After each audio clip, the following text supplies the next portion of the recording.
And now, just to confirm, has the recording split once more? Why, yes, it has. Oh, that is fantastic. Okay. And yeah, that's actually fantastic. Oh, I love that. But not to get trapped in the previous thing, something that we learned last time is basically the timer for how long OBS has been recording does not start or stop. So there might be value in doing it another way, but I kind of like doing it like this as well, just to see. So I'm going to be starting a little timer on the top that will basically just allow me to see how long this specific recording has been going. And we're going to test it out. It's the first time that I'm actually using this on camera.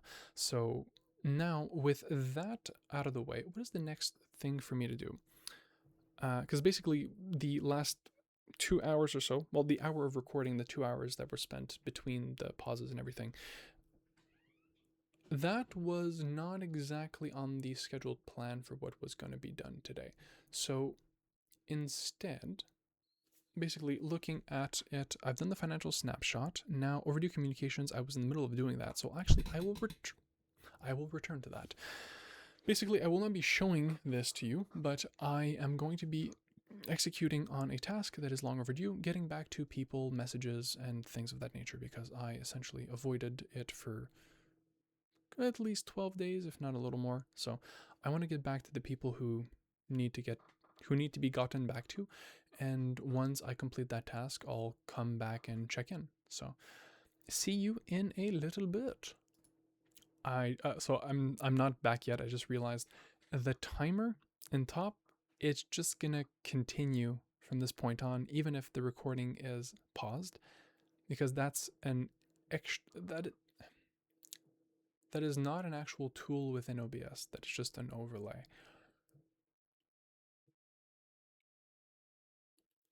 One of the projects that I've got in mind and have been basically studying a little bit for the past 2-3 years is in my use of OBS, I've been looking at what I like about it, what I don't, and why, even though it has all these limitations, it is still the go to for almost everyone. Because in terms of what it provides compared to everything else on the market, it is the best option that doesn't screw you into a very specific corporate funnel of and it gives you basically most of your privacy, I would assume, which I very much like, but there's certain little details about it where it's just there's quality of life features that are missing from it, but it is currently the next best thing.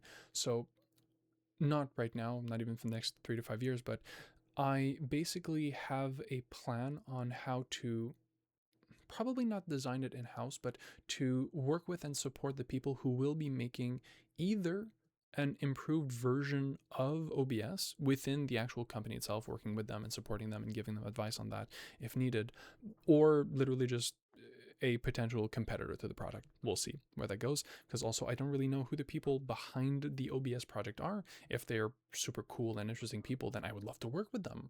And if they happen to be people, then, we'll see. But not putting anything on or off, just TBD. So on that, I will just close this timer and pause the recording and check back in a little bit. See you soon. Hello. As you can probably tell, some time has passed, and just one moment, I'm going to adjust the setting on this end. I'm not sure why, but moving to the screen seems to compress something. Okay, perfect. I can see the screen again.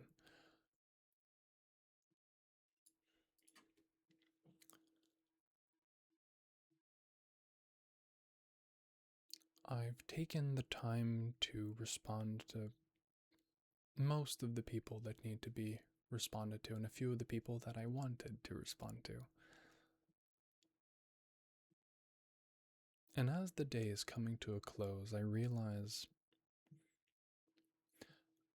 I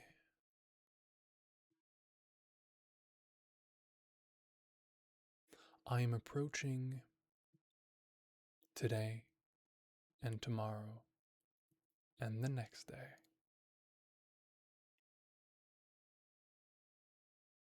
with the desire to be and do everything that I can.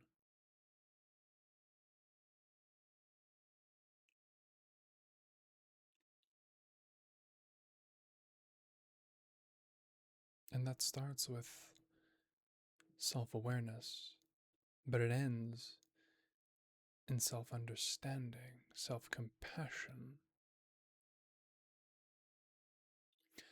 I use a biometric monitor called Whoop, and it comes with an app, and you can play with the settings.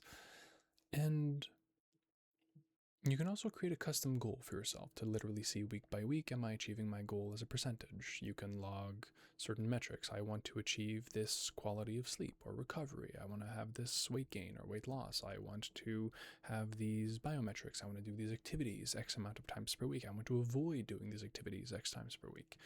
And based off of what you set at the end of the week, you get your score. And for the last 4 months, I've basically had the same custom goal that was very ambitious and very unrealistic. And I don't believe I've ever gotten higher than a 25 or 35%.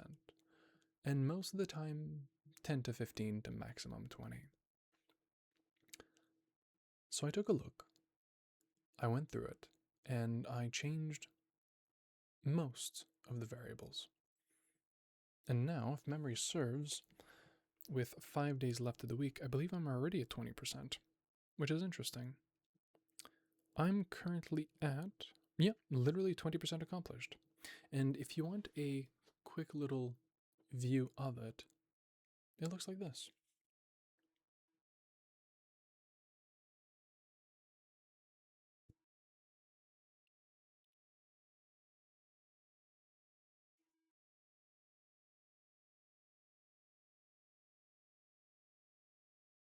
No,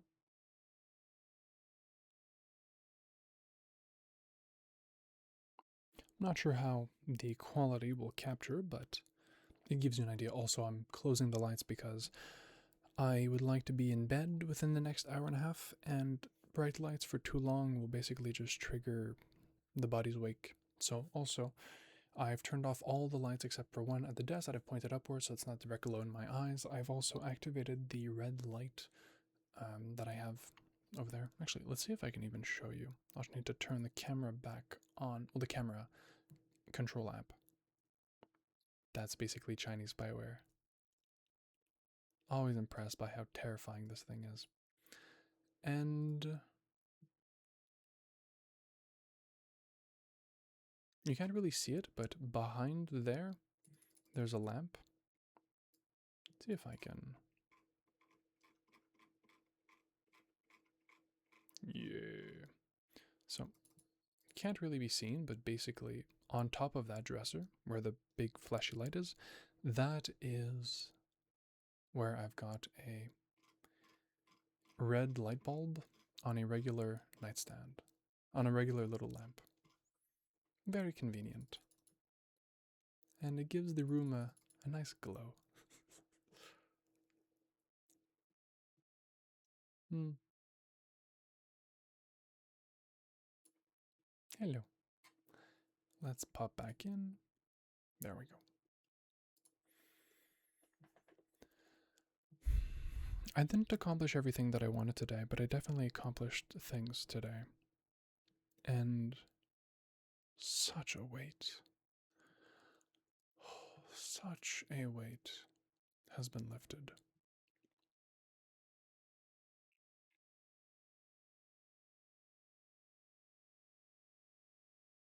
That's wild.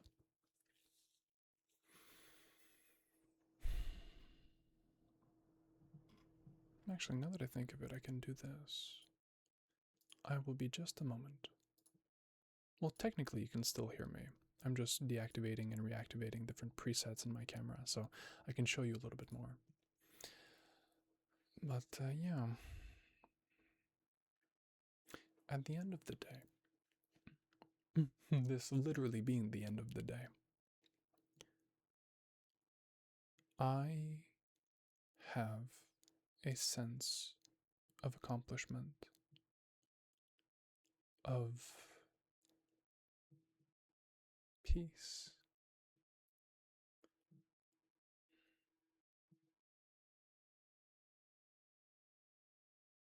and of gratitude.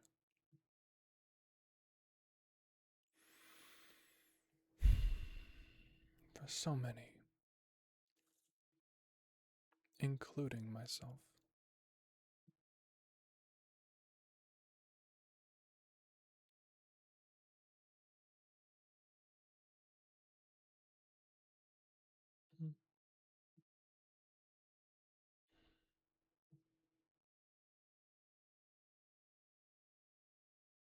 And for you.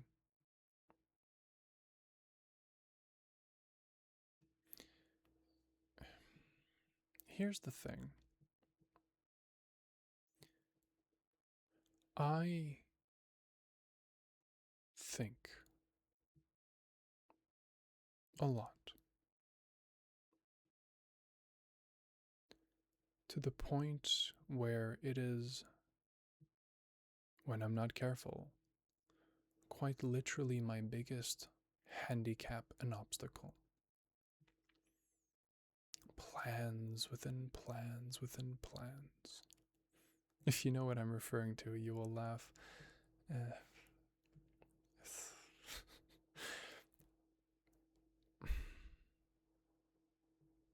but often I overdo it. I overcomplicate. I overanalyze to the point where it's not necessary. And all of that highlights, well, yeah, it highlights a question that one can ask. What am I thinking about, and why is it so important? Why have I literally dedicated my life to this? Why have I spent the last 5 to... The project began 4.5 years ago. Closer to 5. But the scenario around the project, closer to 7 years. And technically, the alignment is closer to 8.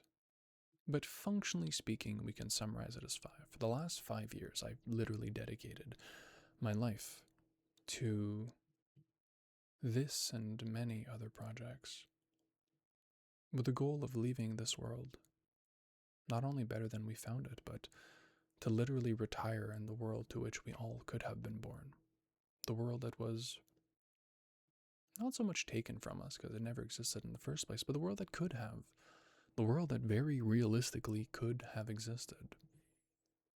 And the world that we didn't get. Instead, we are led by the most callous and calculating, the coldest, and often, although not directly, we are whims to those who are the cruelest. All the while trying our best to do our best and to care not only for ourselves, but the people that we've come to cherish, to love, our families, our friends, our coworkers, our neighbors. But then you look around, and our social bonds are disintegrating, our health institutions are becoming the very thing poisoning us. The institutions that are supposed to be caring for our needs, growing corrupt and bought out, festering from the inside. And all the while, we look, but we cannot touch. Because for us to succeed in that environment, and for us to be able to make a change, it would require that we dive so deep into the filth that it might literally never wash off. And even if it does, something would likely change within us permanently. Or so the story goes. We live in a world where we literally make a joke out of the fact that we can't trust our politicians and that all lawyers are scum. We vote for the best of the worst. and usually get the worst of the best. And sometimes we just get the worst. And there's very little that we can do about that. And with every passing rotation of the Earth around the Sun, we grow a little older, a little angrier. But here's the real secret. It's not that we're getting angrier, it's that we're growing more scared. And when we're scared, we're defensive. When we're defensive, we're volatile. When we're volatile, we seek something that grounds us, something that makes us feel like we can have at least the illusion of control. And what better way to have an illusion of control than to feel in control, to set the wrongs right, to get angry. And that's why anger, when properly controlled, properly modulated, in short bursts, keeps a population passive. Because they feel like they're doing something by the very act of being frustrated. When they complain but they don't take action, that is the ideal state. Because if you were to go even more repressive and you can't even allow that kind of a discourse, well, now everything is festering and you need to really have control of your population to prevent them from even displaying discontent. That's hella authoritarian. And although it is entirely possible for the concept of the West to fall back into that state, we're not quite there yet. And we don't need to be either. There's a chance, especially if the current Western state and experiment continues to degrade, and assuming the Chinese / let's call it Asian, Middle Eastern standard, the Asian continent's grand experiments don't fail, which honestly is what I find really funny about people who get all invested in one socio-political project over another is that they fail to understand that every single one of them sucks. Same goes for nationalism, same goes for religion, same goes for basically everything. We forget that everything and everyone that has power because they are willing and have been historically, consistently capable of taking it and keeping it. Now, if you value the enduring capacity of a political or economic or philosophical project, then sure, you can essentially outweigh the harms through visible markers of its success. Oh, well, I live in the country that is doing well, so I don't really care that I'm doing well because we're essentially exploiting and subjugating most other people across the world. And that has so far been the Western way. And now, many Middle Eastern nations, many Asian nations are catching up to that mentality. And now we in the West feel threatened because, well, it's all fair and good when we're doing it to others, but as soon as it's done to us, oh my God, it is a travesty. The only difference is the way that it was done here was more discreet. It was through the veil of capital, market influence. Whereas in nations that had to grow much more quickly to compete and were further away from the technological prying eyes of human rights, it was a lot easier to use moral, religious, cultural practices to enforce the idea that the individual is not more important than the nation, than the group, than the religion. What makes you great is that you are part of something that is great. And when you dishonor the family, when you dishonor the faith, when you dishonor the country, when you dishonor the idea that governs everything and everyone around you, especially the political and power infrastructure, then you become a threat. And when you're a threat, when you represent risk, when you become individualized, then the systems that require group cohesion and subservience fall under threat as well. And so in the West, out of a desire not to fall to this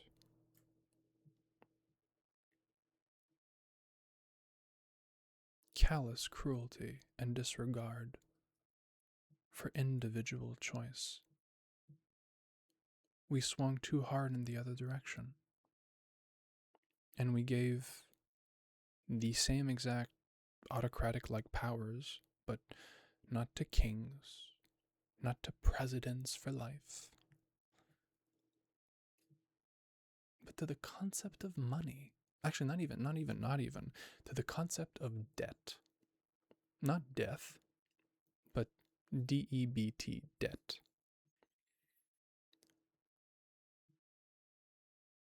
We're not run by money, we're not run by capital, we're run by debt. We are free enough to live burdened. We are the freest slaves in the world. We have all the resources, all the money, but we don't have the knowledge to use it. We don't have the education to bind it.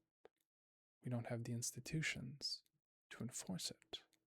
And we don't have the cultural practices to appreciate it. And so, just like every other nation, just like every other political project, just like every other ideology, tick tock, time is running out. The great American experiment isn't going to die. Not really. But it's going to have to die and have a rebirth for it to reach even 20% of its former glory. And that's not a guarantee. It really isn't.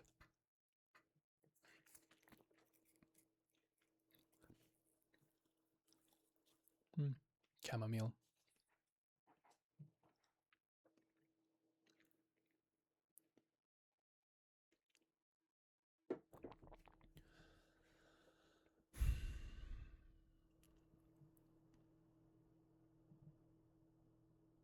And when you think a lot, and you look at the development of different geopolitical interests, and you calculate the odds of where it's going to be in 3 months, 3 years, 5 years, 17 years, 325 years, and you don't see a clear way out, it can be so easy to lose hope. So easy. So easy to fall into despair. But if Danganronpa has taught us even one thing, that is that despair is worth fighting. And fighting for, and that duality is what makes life interesting. So here's the thing.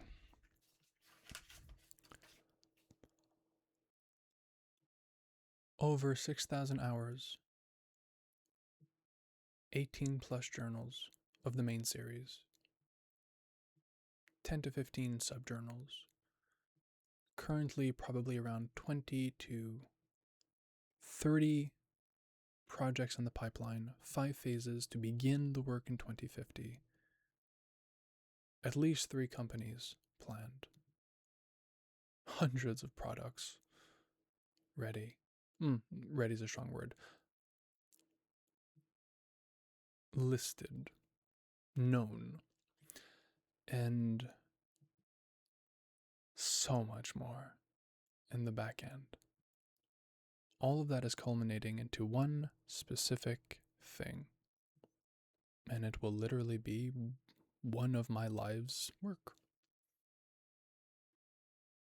To retire in the world to which we all could have been born.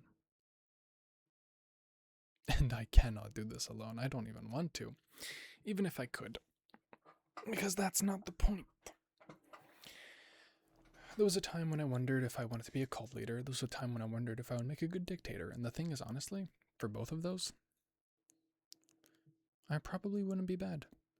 And that is possibly the most dangerous and frightening answer someone can give to that question. I think I would have been a good dictator. And I have put and will continue to put more effort than you can possibly expect into making sure that I am someone that I can be proud of and that you can trust. And I don't expect you to trust me off the bat. That's highly unreasonable. Instead, I want you to look at my deeds. I'm going to be very consistent. And my goal is to be consistent for literally the rest of my life.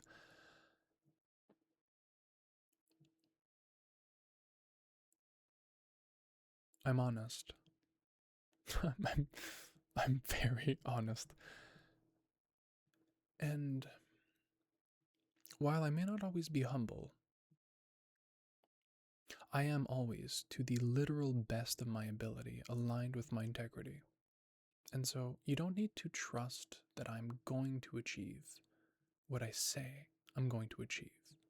But you would be doing yourself a disservice to not believe that I believe what I say, what I claim, and what I intend to do.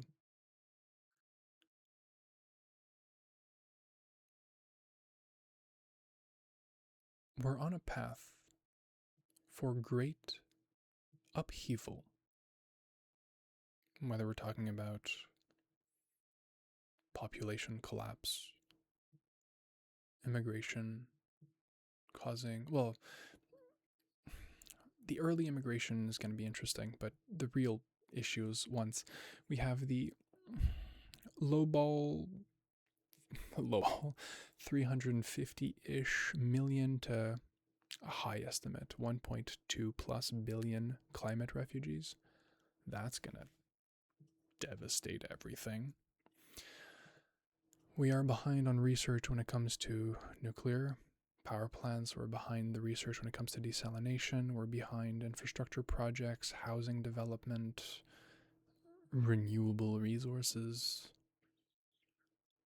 We're poisoning the sky and the water and the air. We're addicting our minds and losing meaning. In the face of institutional collapse, we will see a resurgence of religion and dogma that inspires ideological in-group cohesion founded on the exclusion of the other. And this will lead to an overwhelming abundance of opportunities for callousness and cruelty and communal disregard.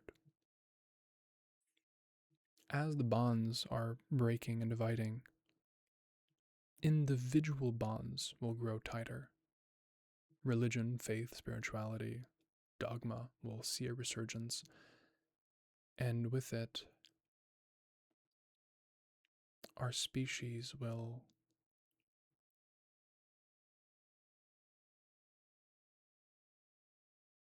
take one hell of a hit.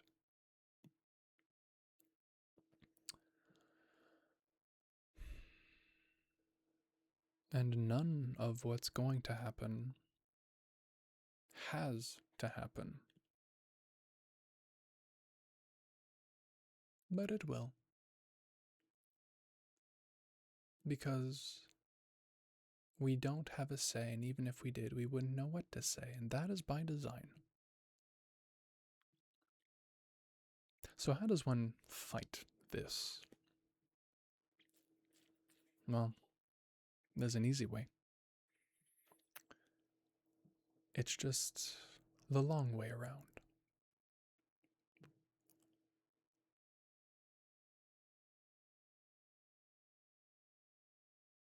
Find what is true and don't shut the fuck up. And bonus points if you can do it with integrity.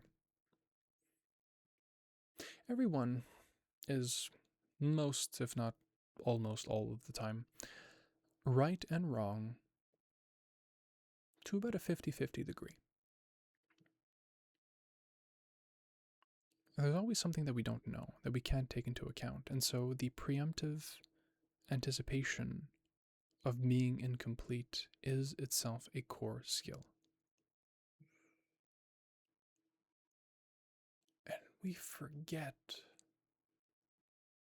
that there is incredible value in remembering that we are simultaneously always right about something and always wrong about that very same thing. It's a question of perspective. It depends on the orientation of the belief, of the way you're approaching it, the factors you are or are not considering, the ones that you overblow or diminish, and you don't know what you don't know. So always assume that you are 50% correct and 50% incorrect, and everything will become clearer because you start challenging everything. And that's interesting up until you come to your first major obstacle, because there are categories of beliefs that don't like to be challenged because they require that they're not challenged. And there are thousands of examples, but there's bigger and smaller categories. Some of the bigger ones are literally forms of dogma or ideological beliefs that could be different economic principles, personal foundations and beliefs on race and blah, blah, blah. It could also be religion. It's a pretty big one, but it's one of many big ones. What's interesting is that there are many beliefs that work so long as people believe in them. They don't need to be true for them to be effective. And that's basically all of politics, most of philosophy. I'm tempted to say all, but I'm going to count my balance. I'm going to check for my bias by saying most of religion. And literally hundreds, if not thousands, of other examples. Many institutions. Okay, I'm rambling, so I'm going to. Because the thing is, I'm really not that big a fan of religion, and part of that is because of the way that I was raised. It really highlighted its negative aspects while really undervaluing its positive ones. So right now, I know that I'm operating with a bias that is more antagonistic to religion than it needs to be, but also I am deeply fundamentally aware that religion is simultaneously our species' greatest tool and the trap. Not a trap, literally, it is the trap of our species. And it is so effective and so sticky and so compulsive that it literally also acts as a safety barrier. It's our evolutionary advantage as a species, because in times of strife, in times of difficulty, we will band towards the most common denominator and build some religious institution or faith-based practices around it. And that doesn't even have to be religion or spirituality. It can literally be politics or economic frameworks or, say, like a cult. It's easy to point to religion because that's the biggest version of it that has been as consistent for the entirety of human recorded history. But it acts as a safety net where our species is almost certain to not go lower than functional subgroup coherence. And so our ideological drive to believe in something keeps us together at a most fundamental level. And when society collapses by straying too far from that initial structure, then we kind of fold back into it. And that's the cycle that we're seeing now. Religion gets powerful, becomes corrupt and abusive, the people throw it off, they advance technologically, that technology creates innovations in tech and culture, which changes the way that we communicate and interact with ourselves as a species, which creates isolation and loneliness, gives the power structure the ability to influence and micromanage controlling communities, which isolates the individuals from not only their parents and their families and each other, but also from friends and colleagues and work. Then increased surveillance and paranoia creates bonds of distrust, especially then when we use that technology to put many more humans in a small and crowded space, causing high stress responses and the inability to know the people around you, causing to a perpetual lack of trust. Then when you start flooding those environments with people who don't have the same cultural practices as you continuously further dismantle the cohesion of the group collective. And then if you repeat that for 20, 35, 45, or 55 years, you create a society where basically 2 generations of people have been raised without a clear cultural understanding nor the trust in those around them. And if you then copy that standard for about 3 to 7 generations, you are capable of completely destroying and eroding the cultural community practices and beliefs of any group, of any country, anywhere, basically without exception.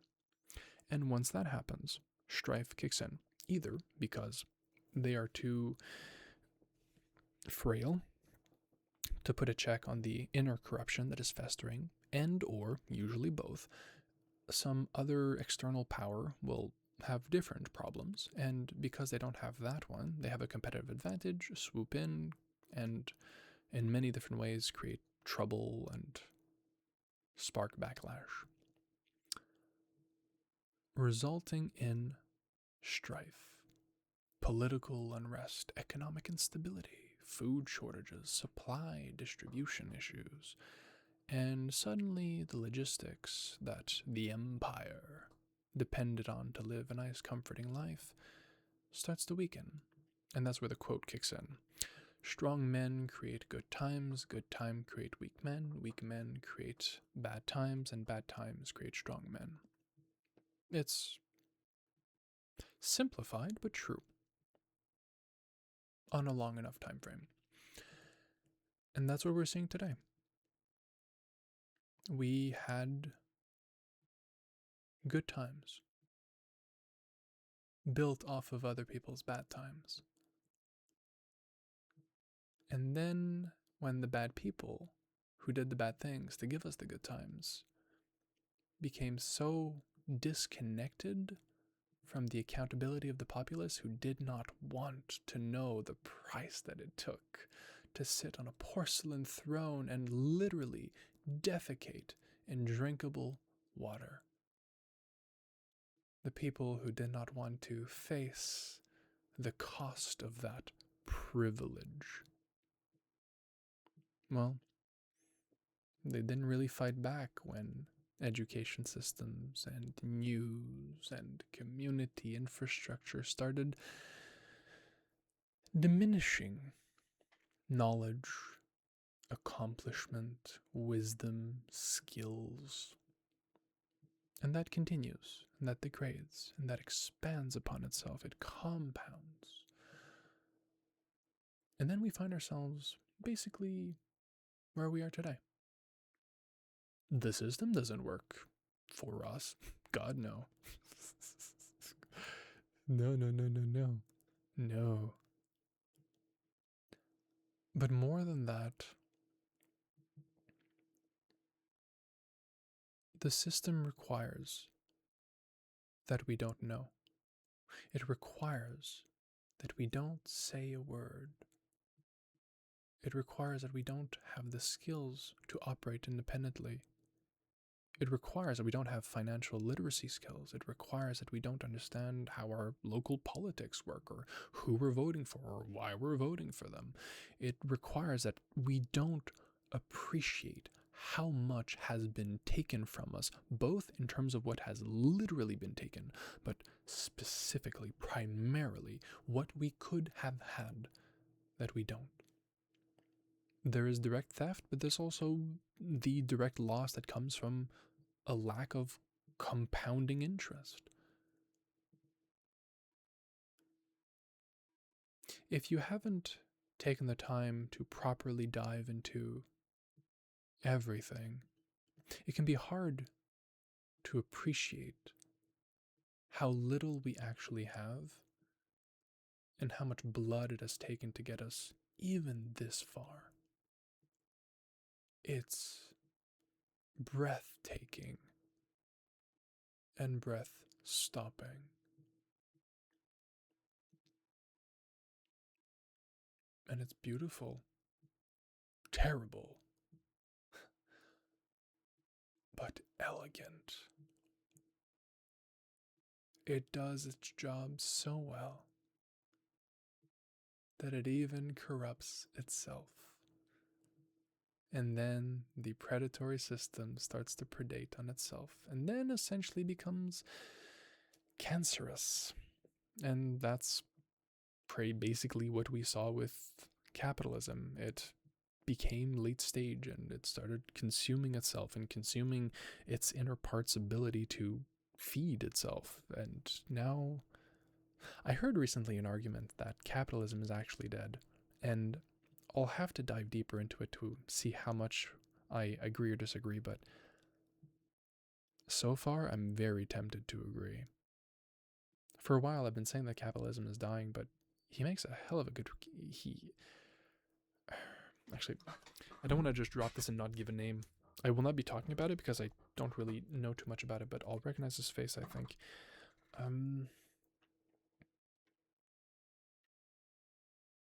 Man Book Press Tour Capitalism is Dead Controversy.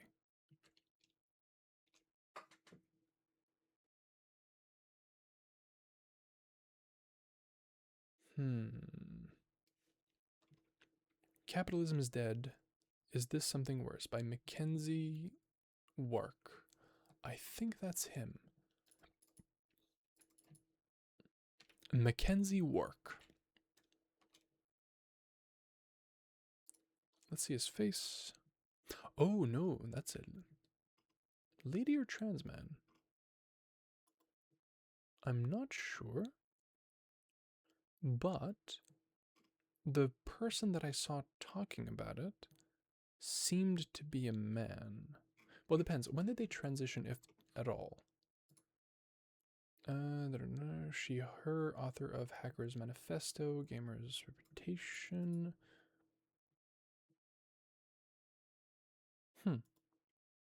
I'm not sure.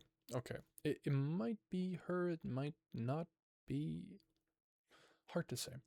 But essentially, my God, where am I going with this? Because I also need to sleep and I've got things to do. The point of me going to, and legitimately, I could have continued for 3 hours. Actually, I have in many different, I've expanded on my thoughts on the subject quite a bit, just not here. And this will stop here. Basically, the reason why I'm talking about this is not to throw you into despair. It's to highlight that we're not as dependent as... We're not as dependent as one might think. We're really not. Because we're lucky. If you look at much more authoritarian nations, they require a firm control on someone's belief. Basically, the concept of the thought police. Everything is regulated, everything is monitored, and we're starting to see that slip. The UK is a testing ground, and it's happening. Also, what's happening in Australia right now with the social media ban, I've heard a very interesting argument from the YouTuber Struthless, and I highly recommend you take a look on his thoughts of the Australia social media ban. And the thing is, both of us agree we are in favor of the concept of a ban for minors on social media, but the way that they're doing it is literally going to make it worse. And that's just tiny examples. We're seeing this everywhere. So now, as our society is crumbling, as the power infrastructure is basically captured by economic interests and many other interests, and as the power of the individual is slipping, less and less accountability, no free media, and the media that is free is basically not powerful enough to do anything, and the people that listen to them feel collectively disempowered, and they're not able to do anything or to express their will. And also, they've literally gone through a 75 to 150-year political experiment to weaken the education system. So we also don't really know how to think or how to act or what to do with that information. And we now find ourselves here. And respectfully, I disagree with the premise that we can't have an impact. And that's what the Academy is all about. Training yourself as an individual to see and recognize your limits, your patterns, create clear interests and objectives, scale the foundations of your beliefs, and build upon yourself to the extent that you become the individual you have always dreamed to be, all while not placing restrictions on your individual human experience. Basically, an open, customized guide to you. It is literally the Human Experience Academy. The Academy. And through all of that effort,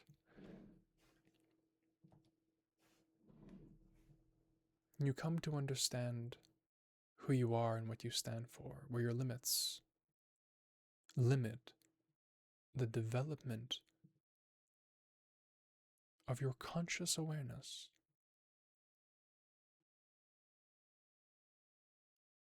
It traps you, and you don't even realize it. And here I'm saying you, but I'm self-inserting to this. I mean, as a thinking, feeling creature, as a species, this is a we issue, not a you issue. And in the face of that fact, we can choose to once again fall into despair and let ourselves down and blah, blah, blah. Or we can acknowledge that, yeah, we could have done better, we could be better, we could have done more, but at the same time, we didn't.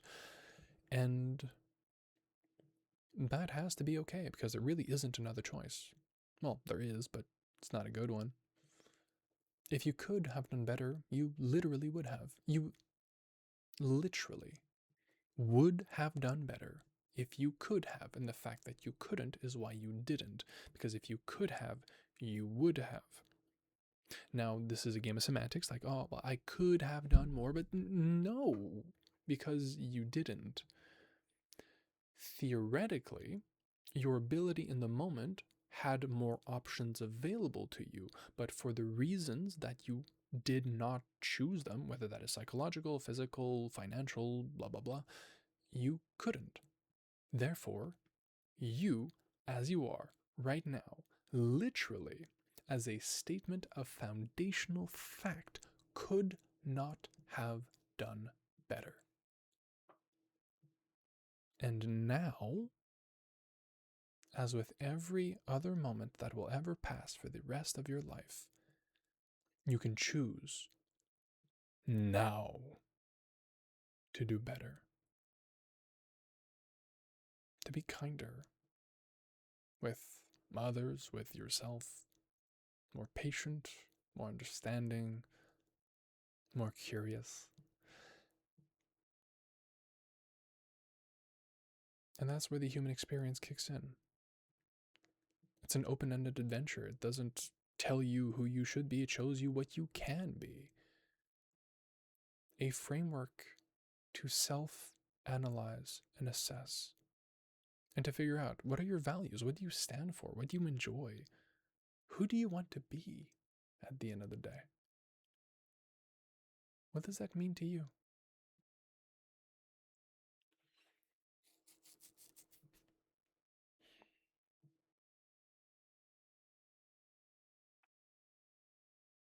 This is the beginning of something great. If for no other reason than the alternative is so much worse. And at the end of the day, I choose to do my best. And when my best ultimately falls short of my expectations, as inevitably they will, then I'll do my best. And then I'll do my best.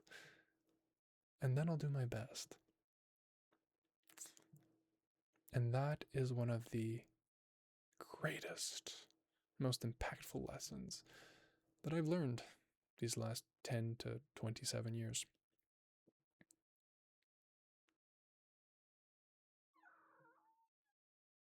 Hello, my love. Come here. Come here. Say hello to Marcus. Hello, Marcus.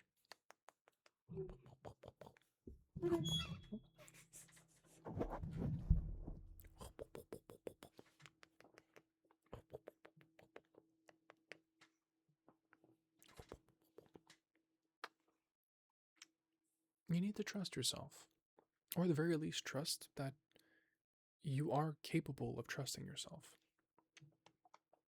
of understanding that you have a single function in this life, and that is to do the best that you can with literally everything / whatever you have.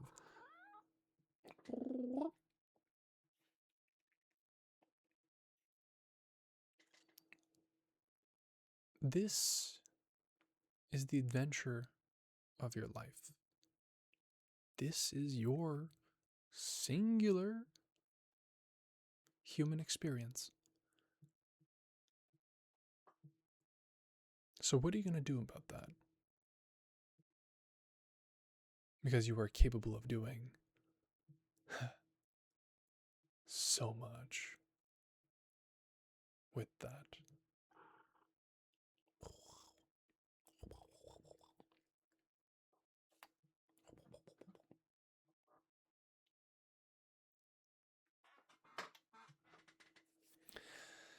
It seems my companion is inviting me to sleep, and I will graciously accept his invitation.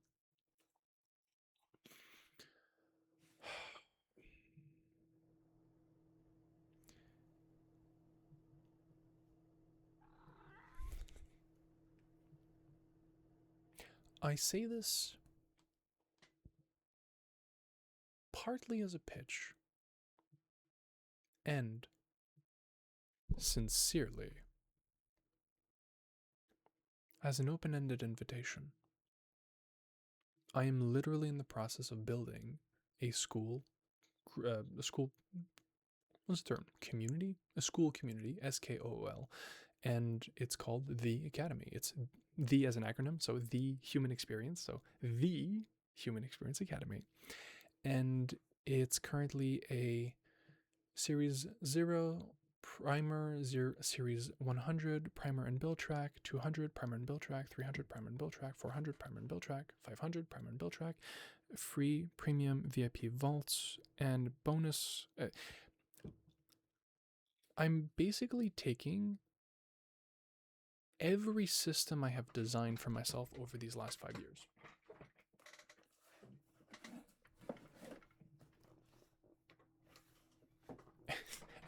And more. And I'm turning it into a curriculum where you choose what you want to learn, when you want to learn it, and how you want to adapt it. It doesn't tell you how you should be. It gives you the framework to identify that yourself. I don't claim to know your human experience, and that's the point. Because we're only human. And that's the point. We are built with limits. That's the point. Because the limits show us the next step. They are directional indicators if you want them to be. And if you think they are, you are correct. And if you want them to be, you are correct. And if you think that they are not, you are correct. But which kind of correct do you want to be? Because you will always be right and wrong in equal measure. So you might as well choose the choices that align best with the version of you that resonates the most. So, I have made sure that the Academy is structured in such a way that you can get access to almost 35 to maybe 45% of it for free. I'm not even kidding. I have put a lot of time and effort and thought into how to make it simultaneously accessible to most people, free-ish, while also putting actual value in the paid tiers. Because it is one of my greatest soon. It is one of my greatest values that information should not be kept from those who need it just because they can't afford it. it would be a shame for someone to not have access to the resources to improve upon themselves just because they literally cannot afford to have it. And so there are ways of tiering that kind of value and resources. So it's time to go to sleep, clearly.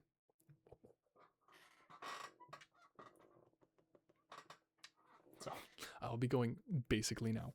But if this is something that interests you, genuinely, you can join for free and you will have access to many of the resources.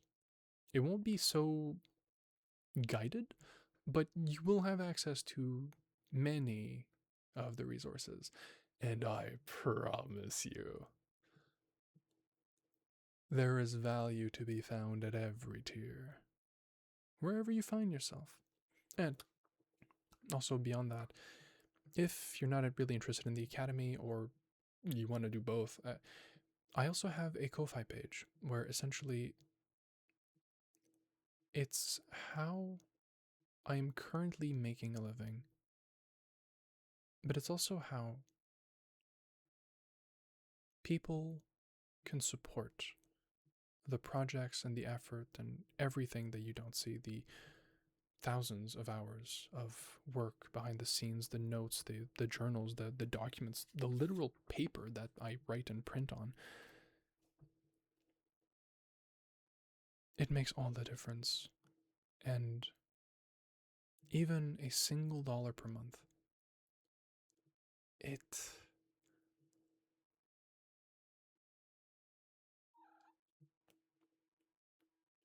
does more than you know. Okay. Okay. Thank you so much. And I want to be very clear. You don't need to subscribe to anything, purchase anything. You can, but you don't need to. And you can live a perfectly good life without any of this. However, I will make this claim and I'm willing to stand by it. You don't need these systems to live a good life, but having them will make a great life significantly more likely to happen and far sooner than you think. Give it a year and it will change your life. Give it a lifetime and it will change you. So on that lovely note, it is time to go to bed. It is time for the little lion to sleep. And thank you for joining me on this adventure. It's genuinely been a pleasure. I'm looking forward to next time. Have a good day, a good evening, and or a good night.